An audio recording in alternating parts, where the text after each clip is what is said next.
Hello everyone, welcome back to my YouTube channel. इस video में हम chapter 2 new kings and kingdoms history का जो चैप्टर 2 है उसके नोट्स देखेंगे, प्लस साथ में फुल एक्सप्लेनेशन हम देखेंगे in Hindi. So let's start it. सबसे पहले ये छोटा सा आउटलाइन है कि इस चैप्टर में क्या क्या होगा। तो the emergence of new dynasties, बहुत सारी न्यू डायनेस्टीज आएंगी, ठीक है, एमर्ज होंगी, जैसे राष्ट्रकूटा, चालुक्यास, गुजारा प्रतिहारास, चोलास, ये सारी जो न्यू डायनेस्टीज हैं ये एमर्ज होगी, बिल्ड होंगी, ठीक है। नेक्स्ट है administration in the kingdoms. Kingdom में क्या क्या एडमिनिस्ट्रेशन होगा, तो जो रूलर्स हैं, ठीक है, जो बेसिकली जो राजा वगैरह हैं, ये किसके साथ अपनी पावर शेयर करेंगे? समानतास के साथ। अब ये समानतास कौन है, ये अभी हम नोट्स में देखेंगे। Resources were used to finance the lords foundation, build fortifications. अब जितने भी रिसोर्सेज होते थे वो सारे किस में यूज हो जाते थे? लैंडलॉर्ड यूज़ कर लेते थे, या फिर जितना भी टेम्पल्स, जितनी भी बिल्डिंग्स बनाने में, उन सब में यूज़ हो जाता था। अब नेक्स्ट है Cholas. Raja Raja one was the most effective Chola ruler. जो राजा राजा वन थे वो सबसे इफेक्टिव चोला रूलर थे, ये आप मार्क कर सकते हो। Agriculture and water system developed हुआ, ठीक है। चोलास के आने से एग्रीकल्चर एंड वाटर सिस्टम भी बहुत ज़्यादा डेवलप्ड हुआ। ऐसा नहीं है कि पहले से नहीं था बट वो और डेवलप्ड हुआ। जो नागाराम्स थे ये क्या थे? Perform the administrative functions. इन्होंने बहुत सारे एडमिनिस्ट्रेटिव फंक्शंस परफॉर्म किए। सभा क्या करता था? To care the water system and gardens and water system का केयर करना। अब ये सभा कोई एक अकेला आदमी नहीं है, ठीक है, ग्रुप ऑफ मेंबर्स, ये भी देखेंगे अभी नोट्स में। वेयरफेयर और फॉर वेल्थ। अब rulers were engage in the battles for gathering wealth. Wealth क्या होता है? बेसिकली जो आप जिससे अपना जीवन चला सको। किससे चला सकते हो? पैसे से चला सकते हो, आपके पास ज़मीन हो, ठीक है, खूब धन दौलत हो। तो रूलर्स क्या होते थे? जितने भी राजा वगैरह होते थे वो सारे बैटल्स में एंगेज रहते थे, मतलब लड़ाई वगैरह करते थे, और लड़ाई वगैरह कर दूसरे राज्य को भी अपने राज्य बना लेते थे, हड़प लेते थे, ठीक है। इससे क्या होगा? उनके पास और भी पैसा आएगा, उनके पास और भी लैंड आएगी। फिर नेक्स्ट है prashastis and the land grants. Lord often gifted Brahmins with the land shores. तो कभी कभी लॉर्ड क्या करते थे? ब्राह्मण्स को लैंड गिफ्ट कर देते थे।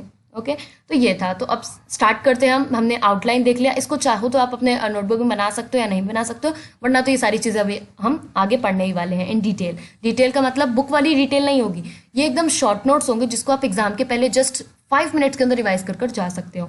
Introduction. Many new dynasties emerge after 7th century. 7th century के बाद बहुत सारी न्यू डायनेस्टीज एमर्ज हुई। ऐसा नहीं है कि पहले से नहीं थी बट 7th सेंचुरी के बाद और भी न्यू डायनेस्टीज एमर्ज हुई। The emergence of new dynasty. तो अब क्या क्या हुआ, कैसे एमर्ज हुई? तो by 7th century there were the big landlords of the warrior chiefs in the different regions of the subcontinent. बहुत सारे बड़े बड़े जमींदार, बिग लैंडलॉर्ड्स, वेरियर चीफ्स, जो लड़ाई सिपाही वगैरह होते हैं, ठीक है, सैनिक वगैरह होते हैं, ये सब अलग अलग रीजन्स में थे, अलग अलग सब कॉन्टिनेंट्स में। Existing kings often acknowledge them as their subordinates और समानता। जो किंग रूल पे है, जो किंग अभी रूल कर रहा है, वो क्या करता था? कभी कभी किसी पे विश्वास कर, ठीक है, उसके जितने भी सबॉर्डिनेट्स होते थे उन्हीं को क्या बना लेता था? अपना समानता बना लेता था। क्यों? ये बहुत इंपॉर्टेंट डिसीजन है, क्योंकि जो समानतास थे वो पावर शेयर करते थे, मतलब किंग का भी थोड़ा सा काम वही जो है शेयर करते थे, उनके पास भी बहुत थोड़ी पावर थी, ठीक है, राज्य के ऊपर चलाने की, लोगों के ऊपर आजमाने की। इसलिए इसको बहुत सोच समझ के समानतास को चूज किया जाता था। They were expected to bring the gifts for their kings और overlords, be presented at their courts and provide with the military support. अब क्या होता था कि जो किंग रूलर्स थे उनके पास क्या होते थे? गिफ्ट्स आते थे, ठीक है, और इसके बदले में क्या होगा कि किंग उनको प्रोटेक्शन प्रोवाइड करेगा, मिलिट्री सपोर्ट प्रोवाइड करेगा। एंड जो लोग होते थे वो अपने किंग के लिए, ओवरलॉर्ड के लिए गिफ्ट्स लाते थे, एंड वो ऐसा एक्सपेक्ट भी करते थे कि गिफ्ट तो लाना ही पड़ेगा, ठीक है, अगर मिलिट्री सपोर्ट चाहिए तो। Main ruling dynasty for the गुजारा प्रतिहारा, बहुत इंपॉर्टेंट है, मार्क कर लो एकदम रेड से, कि जो मेन रूलिंग डायनेस्टी कौन सी थी? Gurjara Pratiharas, Palas, Rashtrakutas and Chahamanas in north India. कहाँ पे थे? In north India. And Cholas, Cheras, Pandyas in south India. North India में कौन कौन सी रूलिंग डायनेस्टी थी? Main ruling dynasty Gurjara, Palas, Rashtrakuta, चामनास, ठीक है। एंड चोलास, चेरास, पांड्यास कहाँ पे थी? साउथ इंडिया में। अब नेक्स्ट देखते हैं एडमिनिस्ट्रेशन। अभी आप देखो, अगर आप इसको देख के चलो तो एमर्जेंस ऑफ न्यू डायनेस्टी, फिर एडमिनिस्ट्रेशन, यही सब हम पढ़ेंगे, ठीक है। एमर्जेंस हो गया, एक स्लाइड में कंप्लीट हो गया। नेक्स्ट है administration in the kingdoms. New kingdoms adopt high sounding titles such as a maharaj, adhiraj. अब क्या होता था कि जो किंग्स हैं, आपने सुना होगा जब आप टीवी शोज में भी देखते हो, जैसे अकबर वगैरह होते हैं, ठीक है, कोई भी शो होता है, कृष्णदेव राय, कोई भी, तो उसमें क्या होता है कि जो भी दरबारी जो होते हैं, खड़े होते हैं, वो क्या बुलाते हैं कि महाराज अधिराज पधार रहे हैं, ऐसा करके बोलते हैं ना। तो पहले के ज़माने के जो किंग्स होते थे वो बहुत हाई साउंडिंग टाइटल्स यूज़ करते थे। मतलब अगर जैसे महाराज अधिराज, अब कोई भी किसी भी राजा का नाम सोच लो, ठीक है, समझ लो कृष्णदेव राय, ठीक है, तो महाराज अधिराज कृष्णदेव राय, तो अब देख रहे हो कितना सुनने में कितना बोल्ड लग रहा है। तो ये हाई साउंडिंग टाइटल्स का मतलब यही है। अब kings often shared the power with their samantas as well as with the association of the peasant traders and the brahmanas. तो अभी हमने देखा था कि किंग्स क्या करते हैं, अपनी पावर कभी कभी समानतास के साथ शेयर करते हैं एंड साथ में पीजेंट्स, ट्रेडर्स, ब्राह्मणास, इन सब के साथ भी। नेक्स्ट है resources were obtained from the producers who were often compelled to surrender a part of what they produce. ठीक है, अब देखो जो प्रोड्यूसर है उन्होंने कुछ प्रोड्यूस किया, ठीक है, अब जो उन्होंने प्रोड्यूस किया उसका पार्ट उनको राजा को देना पड़ेगा, ठीक है, तभी उनको रिसोर्सेज मिल पाएंगे। समझ रहे हो कि जो भी प्रोड्यूसर जो भी प्रोड्यूस कर रहा है, कोई पीजेंट है वो अगर कुछ भी प्रोड्यूस कर रहा है तो उसको अपना पार्ट जो है वो राजा की तरफ सरेंडर करना पड़ेगा, तब उसको रिसोर्सेज प्रोवाइड होंगी। These resources were used to finance the king's establishment, और साथ में ये रिसोर्सेज किंग के एस्टेब्लिशमेंट के लिए, कंस्ट्रक्शन के लिए, टेम्पल फोर्ट के लिए बहुत ही ज़्यादा यूजफुल होती थी। अब next prashastis and land grants. Prashastis tell us how rulers wanted to depict themselves as a violent and victorious warriors. तो प्रशस्तिज हमें क्या बताते हैं कि जो रूलर्स हैं वो अपने आप को कैसे दिखाना चाहते हैं। ऑब्वियसली कोई भी राजा है वो अपने आप को बहुत ही ज़्यादा वायलेंट, बहुत ही ज़्यादा अच्छा, वो एक बहुत ही अच्छा वेरियर है, ठीक है, बहुत अच्छा राजा है, यही दिखाएगा। Kings often rewarded Brahmins by the grants of the land, and these were recorded on the copper plates which were given to those who received the land. अब जो किंग्स होते थे ऑफन रिवॉर्ड ब्राह्मणास, वो क्या करते थे, किंग्स ब्राह्मणास को land gift करते थे, ठीक है। अब उन्होंने लैंड गिफ्ट किया, वो उसका रिकॉर्ड कहाँ पर आएगा, कॉपर प्लेट्स। वो इस तरीके की कुछ कॉपर प्लेट्स होती थी, इसके ऊपर रिकॉर्ड्स रखा जाता था, which were given to those who receive the land, और फिर उनको दिया जाता था जिनको लैंड मिलती थी।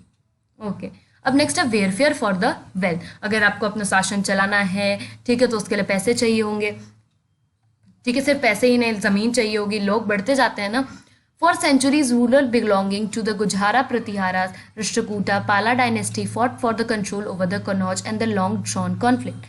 अब कुछ सेंचुरीज के बीच में क्या हो रहा था, जो गुजहारा, प्रतिहारा, राष्ट्रकूटा, पाला डायनेस्टी है, इनके ऊपर थोड़ा सा कॉन्फ्लिक्ट हो गया था। कॉन्फ्लिक्ट का मतलब लड़ाई झगड़ा हो गया था, ठीक है, कनौज के ऊपर, कि कौन कनौज के ऊपर कंट्रोल करेगा, ठीक है। तो इन ये जो तीन डायनेस्टी आपको दिख रही है, इनके बीच में ये कॉन्फ्लिक्ट हुआ था, इसलिए हम इसको कहते हैं ट्री पार्टाइट स्ट्रगल। बहुत इंपॉर्टेंट है ट्री पार्टाइट स्ट्रगल। ट्री का मतलब क्या होता है, थ्री, इसलिए हम कहते हैं थ्री पार्टीज का स्ट्रगल। तीन पार्टीज ने आपस में स्ट्रगल किया था। क्यों किया था, क्योंकि उनको कंट्रोल जमाना था कनौज के ऊपर। As three parties were involve in it, इसलिए इसका नाम ट्री पार्टाइट स्ट्रगल रखा है। दो पार्टीज होती तो डायपार्टाइट स्ट्रगल, एंड एक पार्टी होती तो मोनोपार्टाइट struggle. Sultan Muhammad of Ghazni raided the subcontinent and his target were wealthy temples and including that of Somnath. अब जो सुल्तान मोहम्मद थे गजनी के, उन्होंने क्या किया था, ये बात आपको भी पता होनी चाहिए, ठीक है, ये बहुत वैसे फेमस भी बात भी है। उन्होंने क्या किया था, वो अपना टारगेट, अपना शिकार बनाते थे वेल्दी टेम्पल्स को। जो टेम्पल्स बहुत ज़्यादा रिच होते थे ना, वो उन पे हमला करते थे, जैसे सोमनाथ गुजरात में, ठीक है, उन पे हमला कर कर वहाँ से लूटते थे। He entrusted a scholar named Al Biruni to write the account of the subcontinent. और जैसे हर राज्य में क्या होता है, एक जो उनकी हिस्ट्री नोट करता जाता है, उसको वो सारा जो है काम सौंपते हैं। तो इन्होंने किसको किया था, ही इंटरेस्टेड, वो किस पे ट्रस्ट करते थे, ही इंटरेस्टेड द स्कॉलर। क्या नाम था उस स्कॉलर का, एल बिरोनी। ये बहुत इंपॉर्टेंट है। अदर किंग्स जैसे कि चामनाज हो गए, लेटर इसको कहा जाता था Chauhans, who ruled over the region around the Delhi and Ajmer. अब एक चीज़ यहाँ क्या इंपॉर्टेंट है कि चामनाज का रूल कहाँ होता था, दिल्ली और अजमेर पे, ठीक है, इन्हीं के आसपास होता था। The best known Chahamana ruler was Prithviraj three. बहुत बेस्ट चामना नोन रूलर कौन था, जिसको बहुत सब लोग जानते थे और वो बेस्ट रूलर भी था, उसका नाम है Prithviraj three, who defeated Afghan ruler name sultan Mohammad Ghori in 1191। मैं जानती हूँ इसमें डेट्स बहुत है, नाम बहुत है, बट अगर आप नोट्स के थ्रू पढ़ोगे तो ये आपके लिए ईजी हो जाएगा। सो इस लाइन में बस इतना लिखा है कि जो पृथ्वीराज थ्री थे वो बेस्ट नोन चामना रूलर थे, जिन्होंने किसे हराया था, अफगान रूलर को उन्होंने हराया था। एंड उस अफगान रूलर का नाम क्या था, सुल्तान मोहम्मद घोरी। और कब हराया था, 1191 में, but lose to him the very next year in 1192। But वो खुद ही जो है फिर हार गए थे 1192 में। नेक्स्ट है चोलास। चोलास जो है वो बहुत ही स्मॉल फैमिली है उरायूर की, ठीक है। Raja Raja one considered the most powerful Chola ruler became the king in the 1985 and expanded control over the most of the areas. अब ये बहुत इंपॉर्टेंट क्वेश्चन है पूरी बुक से कि मोस्ट पावरफुल चोला रूलर कौन था। चोला रूलर्स तो बहुत सारे थे बट मोस्ट पावरफुल कौन सा था, तो इसमें नाम आता है राजा राजा वन का। वो किंग बने थे 1985 में एंड उन्होंने अपना कंट्रोल बहुत सारे एरियाज को हड़प लिया था उन्होंने, ठीक है। अब उनका बेटा जो था राजेंद्र वन, उनका बेटा था Rajendra one, conquered Sri Lanka and countries of south east Asia. Sri Lanka की country and south east Asia की कंट्री उन्होंने अपने अंडर ले ली थी, कॉन्क्योर कर लिया था। The big temples of the Thanjavur and Gangai Konda Cholapuram, ये जो बड़े बड़े टेम्पल्स थे जो कि किसने बनाए थे, राजा राजा एंड राजेंद्र ने बनाए थे, are architectural and sculpture marvels. मतलब ऐसे वैसे कोई टेम्पल्स नहीं थे, बहुत ही ज़्यादा आर्किटेक्चरल टेम्पल्स थे। आप इनमें कारीगरी देखोगे ना तो बहुत ही ज़्यादा फाइनाइट है, ठीक है, बहुत सुंदर से कारीगर की गई है। उसके जो इसके अंदर की मूर्ति रखी गई है वो भी बहुत अच्छी है। तो ये किसने बनाए थे, थंजावुर एंड ये जो दूसरा टेम्पल है ये राजा राजा एंड राजेंद्र ने बनाया था, ठीक है। ऐसे कुछ टेम्पल्स आपकी बुक में ऐसा दे रखा है तो मैंने यही वाला जो है पिक आपको दिखा दिया। इसमें आप देखोगे तो कितनी फाइन जो आर्टिस्ट ने क्राफ्ट किया हुआ है, क्राफ्ट वर्क है इनका। नेक्स्ट है चोला एम्पायर का एडमिनिस्ट्रेशन, ओके। ये one of the most important है क्योंकि और क्या होता है, नाडू क्या होता है, ब्रह्मद्या क्या होता है, ये तीनों चीज़ आपको पता होनी चाहिए। सेटलमेंट ऑफ पीजेंट, जो पीजेंट सेटल हो जाते थे उनको हम क्या कहते थे, और कहते थे UR। Became prosperous with the spread of the irrigation culture, जो कि धीरे धीरे और प्रॉस्परस बनता गया जैसे इरिगेशन कल्चर होती गई, ठीक है। इरिगेशन सिस्टम में डेवलपमेंट आया। ग्रुप्स ऑफ, सिंपल आपको याद रखना है कि सेटलमेंट ऑफ पीजेंट को हम क्या कहते हैं, और कहते हैं। ग्रुप ऑफ सच विलेजेस, अब समझ लो ये बहुत सारे सेटलमेंट, ये पीजेंट्स का पूरा है सेटलमेंट, इनको हम एक को क्या कहेंगे, और कहेंगे। और यही इन सब ने एक गाँव बना लिया, ठीक है। और ये बहुत लार्ज यूनिट में बन गया, ये बहुत लार्ज यूनिट में ये गाँव बन गया, तो इसको हम कहेंगे नाडू। नेक्स्ट है अभी जो विलेज है तो इसकी विलेज काउंसिल भी होगी। विलेज काउंसिल का मतलब क्या है भाई, कि वो जो सारा सब कुछ देखती है, ठीक है। Village council and Nadu perform administrative functions, जो विलेज काउंसिल थी और पूरी नाडू, ठीक है, पूरा गांव, वो कुछ एडमिनिस्ट्रेटिव फंक्शंस परफॉर्म करते थे, जैसे टैक्स कलेक्ट करना, डिस्पेंसिंग जस्टिस देना, ठीक है, सबके साथ किसी के साथ भी अन्याय ना हो, न्याय ही हो। Brahmins often receive the land grants और ब्राह्मद्या, तो ब्राह्मण्स जो है उनको लैंड गिफ्ट की जाती थी। ये हम 3 बार पढ़ चुके हैं कि ब्राह्मण्स को लैंड गिफ्ट की जाती थी, बट एक नई चीज़ जो हम अब पढ़ने जा रहे हैं कि उसको हम कहते थे ब्राह्मद्या, ठीक है। या तो ये कहो कि ब्राह्मण्स जो है वो लैंड ग्रांट्स रिसीव करते थे, या फिर ब्राह्मद्या। नेक्स्ट है association of traders known as nagaram, ये चौथी चीज़ है, ठीक है। इसको मैंने बस अंडरलाइन नहीं किया, ये चौथी चीज़ है कि ट्रेडर्स के एसोसिएशन। ट्रेडर्स क्या होते हैं बेसिकली, जो सामान वगैरह अपना जो है ट्रेड करते हैं, इधर से उधर लोगों को बेचते हैं, ठीक है, उनको हम क्या कहते थे, नागाराम। वो क्या करते थे, वो भी थोड़े बहुत एडमिनिस्ट्रेटिव फंक्शंस टाउन्स में परफॉर्म करते थे। क्या एडमिनिस्ट्रेटिव फंक्शन करेंगे, ओके, तो ये आएंगे, ठीक है, हर विलेज में आएंगे और ये लोगों को चीज़ देखें, इनका काम क्या होता है, ऑब्जेक्ट्स, डिफरेंट ऑब्जेक्ट, जैसे क्योंकि क्लोथ्स हो गए, स्पाइसेस हो गए, ये ट्रेड करते हैं ये लोग, तो हर विलेज तक पहुंचाएंगे। इस विलेज में क्या होगा, डेवलप बढ़ेगा, ठीक है, और भी डिफरेंट टाइप ऑफ क्लोथ आएंगे। अगर दूसरे गांव से कोई ट्रेडर आ रहा है न्यू टाइप ऑफ क्लोथ लेके, न्यू टाइप ऑफ ट्रेड कर रहा है यहाँ पर, तो इस गांव का भी क्या है, वेल्थ बढ़ेगा, इस गांव का भी पैसा बढ़ेगा। तो ये भी एक तरीके से एडमिनिस्ट्रेटिव फंक्शन में हिस्सा देते हैं, इसलिए हमने इनको एक स्पेशल नाम दे दिया नागाराम, ओके।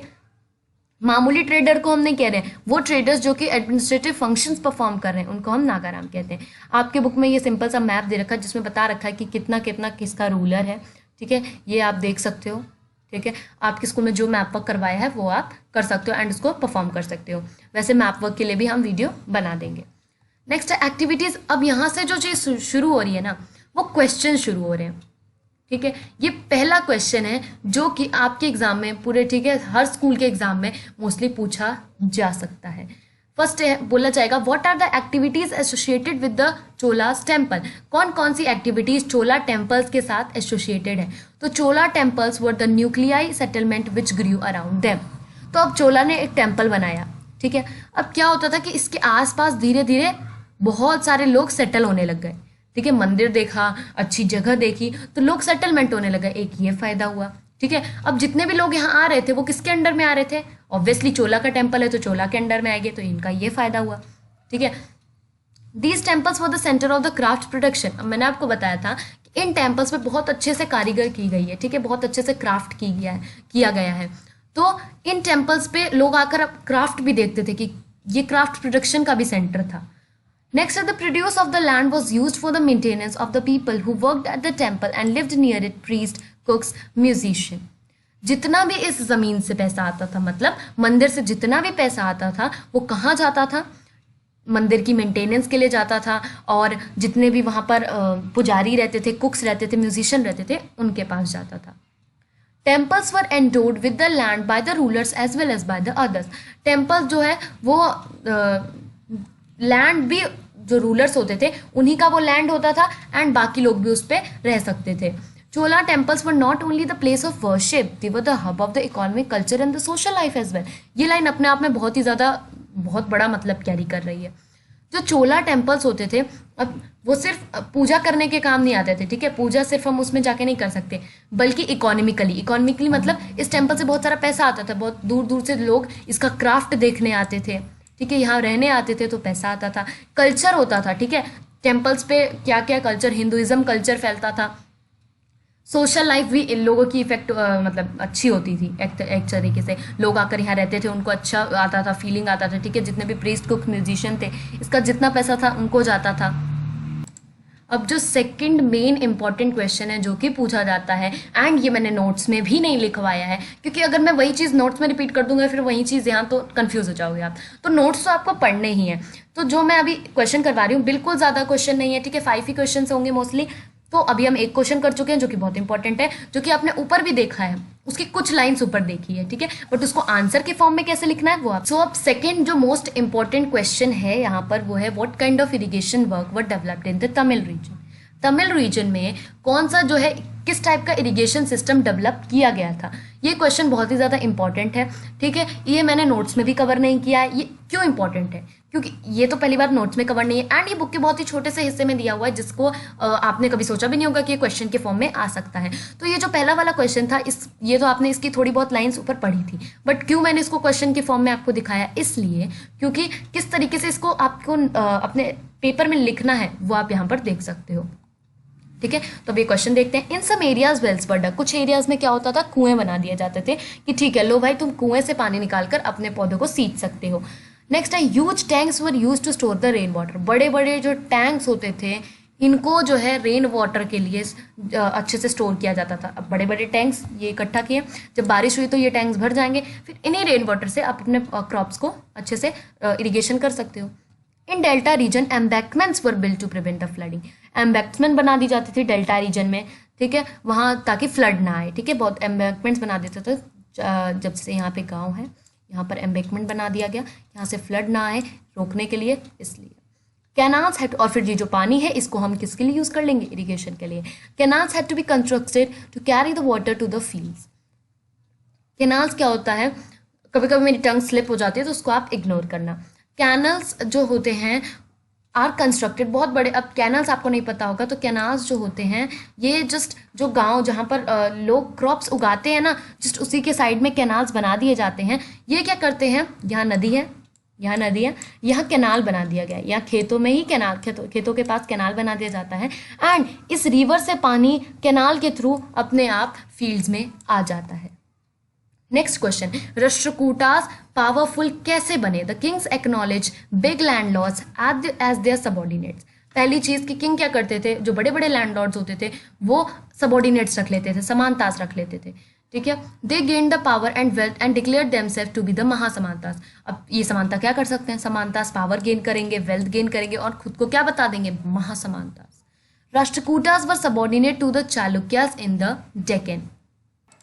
राष्ट्रकूटास जो थे वो सबॉर्डिनेट थे चालुक्यास के, मतलब एक तरीके से उनके अंडर में थे, ओके। नेक्स्ट है, इन मिड 8th सेंचुरी जो दंती दुर्गा थे, एक राष्ट्रकूटा चीफ है, perform the ritual called hiranya garbha and overthrew Chalukya overlord. तो मिड 18th सेंचुरी के 8th सेंचुरी के बीच में ही क्या हुआ, जो दंती दुर्गा एक राष्ट्रकूटा थे, उन्होंने एक रिचुअल परफॉर्म किया, ठीक है, जैसे होता है ना, जैसे कुछ लोग यज्ञ वगैरह परफॉर्म करते हैं, कुछ इस तरीके का एक रिचुअल परफॉर्म किया जिसका नाम था हिरण्यगर्भा, जिसने चालुक्या का रूल जो है वो ओवरथ्रो कर दिया, उनको हटा दिया, ओके इस तरीके से राष्ट्रकूटा एक तरीके से पावरफुल बन गया इस पे। आफ्टर रिचुअल के बाद क्या हुआ, it was thought to lead the rebirth of the sacrifice as the Kshatriyas even if he was not one by the birth. अब इस रिचुअल को परफॉर्म करने के बाद क्या हुआ, ये उसने ऐसा सोचा कि उसका रीबर्थ होगा और रीबर्थ में वो क्षत्रिय की तरह जो है वो बर्थ लेगा, even if was not one by the birth. बल्कि बचपन से वो क्षत्रिय नहीं था, बट उसको ऐसा रिचुअल परफॉर्म करने के बाद लगा कि वो एक सैक्रिफायर बन जाएगा क्षत्रिय, एक उसका पूर्ण जन्म होगा। What did the new dynasty to gain, अभी तक हम कितने क्वेश्चन कर चुके हैं, 3 क्वेश्चन हम कर चुके हैं, ठीक है। ये मैं ऐसे ही नहीं करवा रही हूँ, बहुत इंपॉर्टेंट क्वेश्चन है। What did the new dynasty, और इसको क्वेश्चन के फॉर्म में क्वेश्चन आंसर्स करके मत लिखना, इसको लिखना नोट्स के अंदर में ही। What did the new dynasty to do gain acceptance, नई नई डायनेस्टीज ने क्या किया अपना एक्सेप्टेंस पाने के लिए, मतलब हाँ हम भी डायनेस्टी, हमें भी एक्सेप्ट करो, ऐसा करने के लिए उन्होंने क्या क्या किया। तो new dynasty gain the power, उन्होंने, उनके पास पावर थी, उनके पास पैसा था, ठीक है, हर रीजन के पास, उन्होंने दूसरे रीजन्स को हड़पना शुरू कर दिया। ये क्यों किया, ये सब एक्सेप्टेंस गेन करने के लिए, कि लोगों को ये बताने के लिए हाँ हम भी हैं, हम भी बहुत ज़्यादा पावरफुल है। तो न्यू डायनेस्टीज ने पावर गेन की, वेल्थ गेन किया। They adopted a high sounding title such as a maharaj adhiraj, ठीक है, अपने आगे ये वर्ड्स बहुत ज़्यादा हाई साउंडिंग टाइटल्स लगाकर वो बहुत ज़्यादा सुनने में भी लोगों को लगता था कि हाँ ये बहुत बड़े महाराज होंगे, जैसे महाराजा अधिराज, अधिराजा का मतलब कि महाराजा, ठीक है।